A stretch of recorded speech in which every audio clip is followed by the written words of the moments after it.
All right, can you start a second Amazon seller account? And if you can, why? All right, so let's take a look over here. This is exactly from Amazon itself. And basically what they're saying here is operating multiple seller accounts is prohibited. You're not allowed to do it. Why? Because they don't want you to have multiple seller accounts as a backup plan. Because if you can open as many seller accounts as you want, you could just be bad on one and you aren't worried about getting bad feedback or everything because you could just have a new account up and going. So they don't let you do that. The only time they have an exception is if you have a legitimate business need. Now, what is that? It's up to interpretation, but from my understanding, it means that you have two businesses. Because if you have two businesses and they both own different brands and you just happen to own a part or all of those businesses, well, you obviously can't mix the accounting for both of those. Everything would just be a giant mess and there's no actual need for those businesses to be together. So you can apply for an exemption by doing the following, in which I will go through and show you guys how to do. But in this, the benefits, so let's go over, before I even show you, should you even do this? What are the benefits of having a second account? Well, there's actually the benefit of what Amazon doesn't want you to have, okay? So you have a little bit of that extra protection, just knowing that, okay, if this one account goes down, at least I'm selling on the other one. So if you have problems with one brand, the other brand doesn't bring it down. Or if you have some nefarious actors, whatnot. But Amazon won't let you.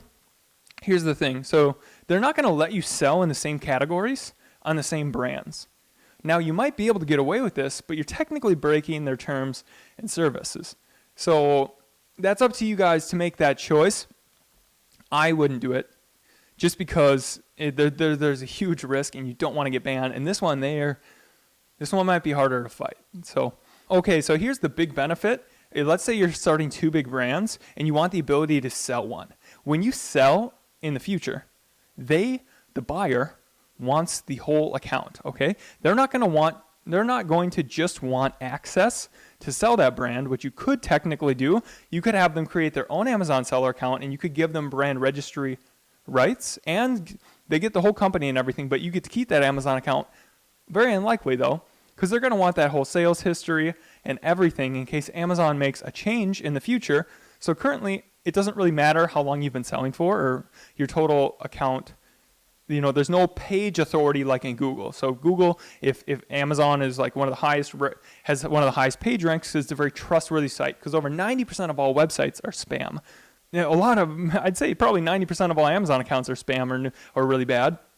But currently, all accounts are treated equal, and that's one of the great things about Amazon. You get that there's no competitive advantage. It comes down to the product, not the seller. That might change someday if they have huge problems. So that is going to be valuable to the person that buys. Therefore, they want the whole account. So you're going to want, well, what happens if you have two brands? Well, you want these separated. So because you want to still sell that other brand, and that other person probably doesn't want to buy both brands. Let's be honest. So that's the one benefit. But and then you also have that backup. So if you get banned on one, you can start selling on the other, and you're not supposed to, but you could technically sell off and liquidate that inventory if that account did get banned because the product listing doesn't get banned, only the account does. And oftentimes it's just one listing. So you can, but I'm not going to teach too much black hat here. All right, so now what's the downside of this? The downside of getting two accounts, you've got twice everything. You've got twice the accounting because you have two companies. So you got to pay registration fees, lawyer fees unless you do it yourself, accounting. Your life just gets more and more complex. I have 5 businesses, and I do all the accounting and stuff. So it gets really, really, really tough. I don't suggest people do it. I don't suggest that I do it, but I have. And I'm now just have started and have 2 seller accounts now because I've always just kind of done it all under one conglomerate because I've never been looking to sell my account. And I'm still not looking to sell my account, but I've made a new one for a new venture that I'm working on just because it actually ties in with a new brand that I'm creating. And I've started that company and have intention to hand out equity of that company, and I don't want to hand out equity of my current company. So I still want the ability to sell over here, but then start this new brand and not, now if I give up some of that equity, my accounting books are going to get really messy.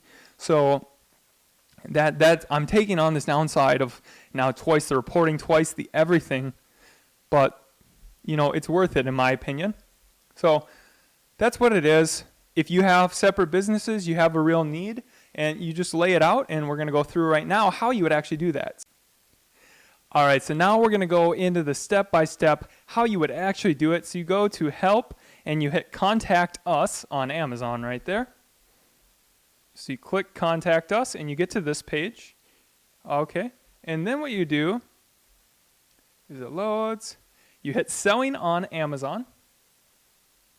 And then right here, now what you're going to go to is you would say, my issue isn't listed, contact support. Then your account, and then other account issues. Okay, now what you do is you would type in an email, other account issues, request for a second seller account. Hello, I would like to apply for a second seller account. I have a second business that I run with a different business partner, so we have a legitimate business need for a second account, as the profit and sales of this account do not correlate, or just of this account are not related to the other account. Yeah, so that's about it. Just say, I want to start the second seller account with email address, blah, blah, blah, blah, blah, blah, and then the official company name of the second seller account is this. Blank, blank, blank, LLC. Best regards, Brock Johnson, CEO of my company name. So that's it. Do that, then hit submit at the bottom, and in 2 to 3 days, you should see a response. Yeah, and then what you can do then is it'll have an open case, and you'll get an email to the email that you provide, and then, or you could go to view and respond open cases, and you get an answer. And then once you have the approval, then you can start making that second seller account, but do not do it before then, because that could be an instant ban. Amazon is based off of algorithms, and they know if you have accounts that are linked, because they're smart, it's going to be pretty hard to avoid it. All right, so then I guess lastly, if you really, really wanted to be black hat, not black hat, but just concealed, you could, now you would not, some people choose not to do this, okay? I would apply and get a second account. Some people just never have, they always use a VPN, or what they'll actually have is a dedicated IP. So you can pay like $20 a month, and you'll get a dedicated server that only, it's like a brand new IP address, never been used before, nobody shares it with you, and essentially you're running through this virtual service, and you're using either different accounts on your computer, or you're using different, you're using some software where you have to log in, and it creates a virtual desktop that you run everything through then, so that you never get any cookies linked, there's never any IP addresses linked, and whatnot. You can do this. I don't suggest it. Some people do it though. But this is the way to do it, and I always like to get Amazon's approval for everything, because if you have it in writing, you at least have a chance, and then eventually you'll get a rep that will support you. So I hope this was helpful. If you guys have any questions, let me know. Yeah, till the next one.